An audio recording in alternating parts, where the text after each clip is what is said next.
Alright, we've made it onto the ship as you saw in the last video, and now we have to find a way to get inside and get to 8088.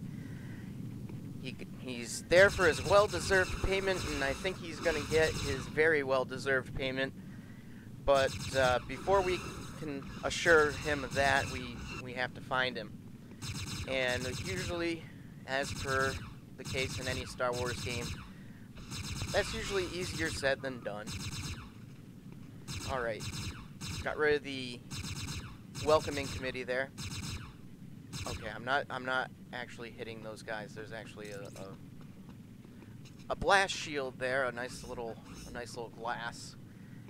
Alright. Let's go up in that little office and greet them, shall we? Alright. Stormtrooper welcoming committee in this building as usual. And another one. I don't even know how I saw that in the dark there. I think it was just because I have my intuitive Jedi powers.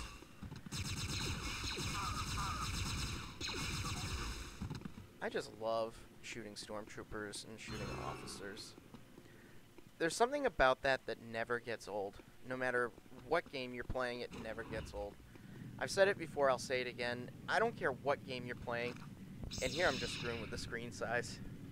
I always accidentally hit the screen size button instead of the lightsaber button, so if you ever see that happen, that's all it is. It's just me being completely inept on the keyboard, so don't worry about it. Get rid of that guy. Alright, some shields. Through some doors. Alright. As long as they don't have railguns, I'm fine. That's all I need to get rid of are the railguns. There's one down in this area.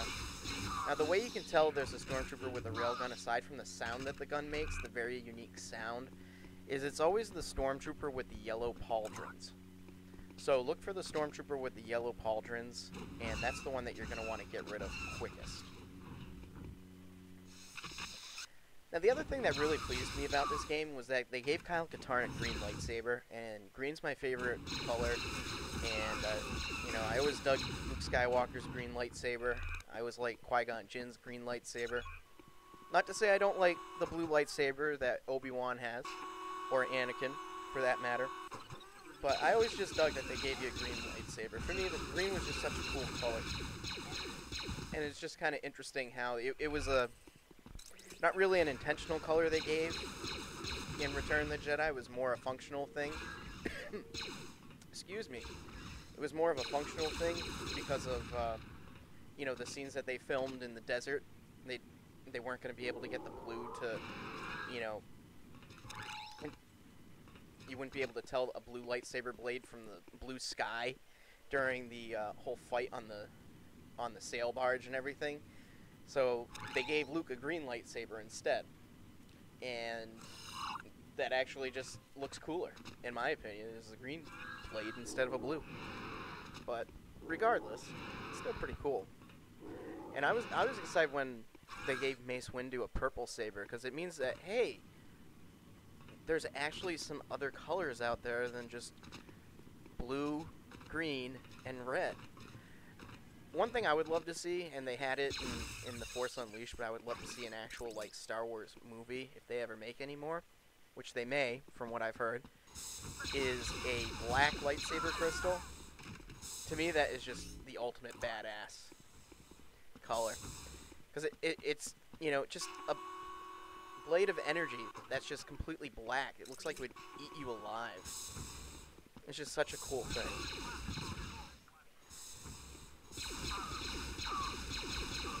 Yeah, these guys are pains in the asses sometimes. They can be in large groups. Now again, some of these levels, like this one in particular, I take a little bit longer with. And again, that's kind of because of the whole thing with not having played in a while and all that. I know I say that a lot during this whole thing, but it really is true. Like, I know where I need to go, I know the objectives, but some of the more minute details about, like, the routes and everything, I kind of forget. Like, usually I never make the detour down to that room because at this point in the game, I usually don't need that stuff, but apparently this time I did. So you have to go through this way. I'm gonna have to use a little force pull action in this next spot, I think. Get rid of these guys. It's just easier to disarm them and then get rid of them when they're running around with like chickens with their heads cut off. Abandon your post! Oh my god, it's a Jedi! Abandon your post! Alright. Oh, you bastard! What are you doing, bastard? Yeah, that's right. You run. You run. Take that.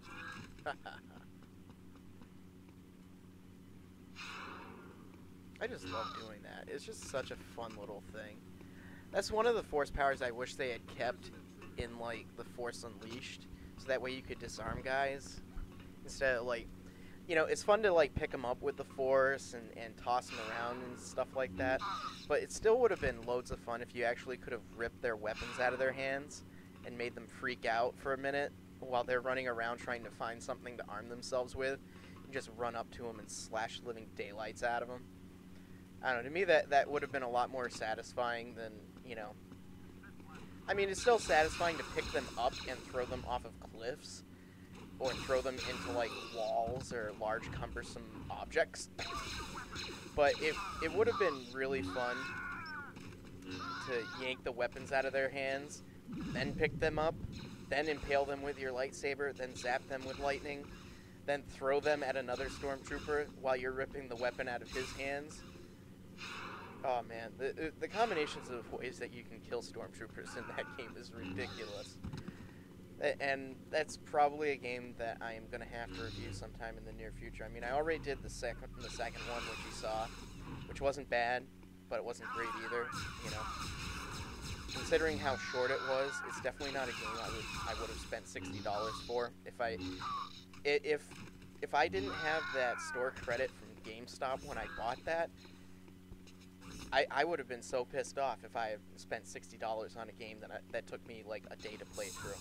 I really would have been. And, you know, I ended up going through and getting all the trophies on it too, like doing all the challenges and everything. It took me less than a week to get all that. It was ridiculously short. I don't understand why developers do that. It's like they understand they have a cash cow, so what they do, you know, is they just say, all right, how quickly can we get this game out on the shelf? How quickly can we make some money off of this? How quickly can we make a game that is cool enough that fans will buy into it, but also, you know, that we can get on the shelves in time for, like, the holidays of in a certain time frame. Like, that was the same thing that happened to KOTOR 2, happened with Force Unleashed 2. You know, it really sucks, because then not only do you get a game that's incredibly short, but you get a game that has bugs, that, you know, hasn't been QA'd properly. You know, there used to be a time when LucasArts, you know, getting a game from LucasArts meant that you were getting a game that was really high quality and, you know, was up to a high standard. Like, in the 90s, all of their PC games were so good. You know, and it wasn't even, like, just Star Wars games. It was just all their games in general, their adventure games. Like, you know, one of the last adventure games they did, Grim Fandango, that game was so polished and so good. You know, there weren't any bugs or anything with these games. It's like nowadays, and it's not just with LucasArts, it's with every publisher. You know, you have games coming out now that are loaded with bugs, and I think a lot of the issue is now is kind of like what happened with PC gaming in the late 90s, is that publishers now know that consoles are hooked up to the internet, so they don't have to release a completely finished product because they can just put a patch out there that you can download. So it's like, a perfect example is Fallout New Vegas.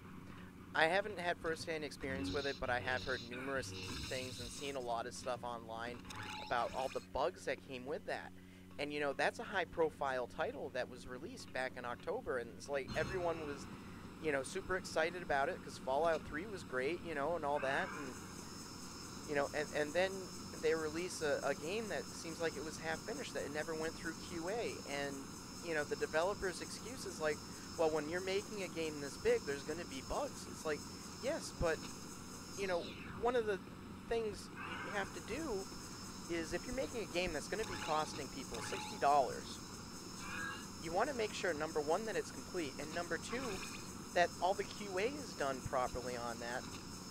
So that way, you know, it's not a big deal. You know, it's like they rely so much on people being connected to the internet, and not everyone is, you know, on their home consoles, maybe on their PCs, but not everyone has the ability to connect with their home consoles. They either don't have a wireless thing hooked up, or, you know, maybe they don't have an Ethernet cable hooked up to it if they're not wireless.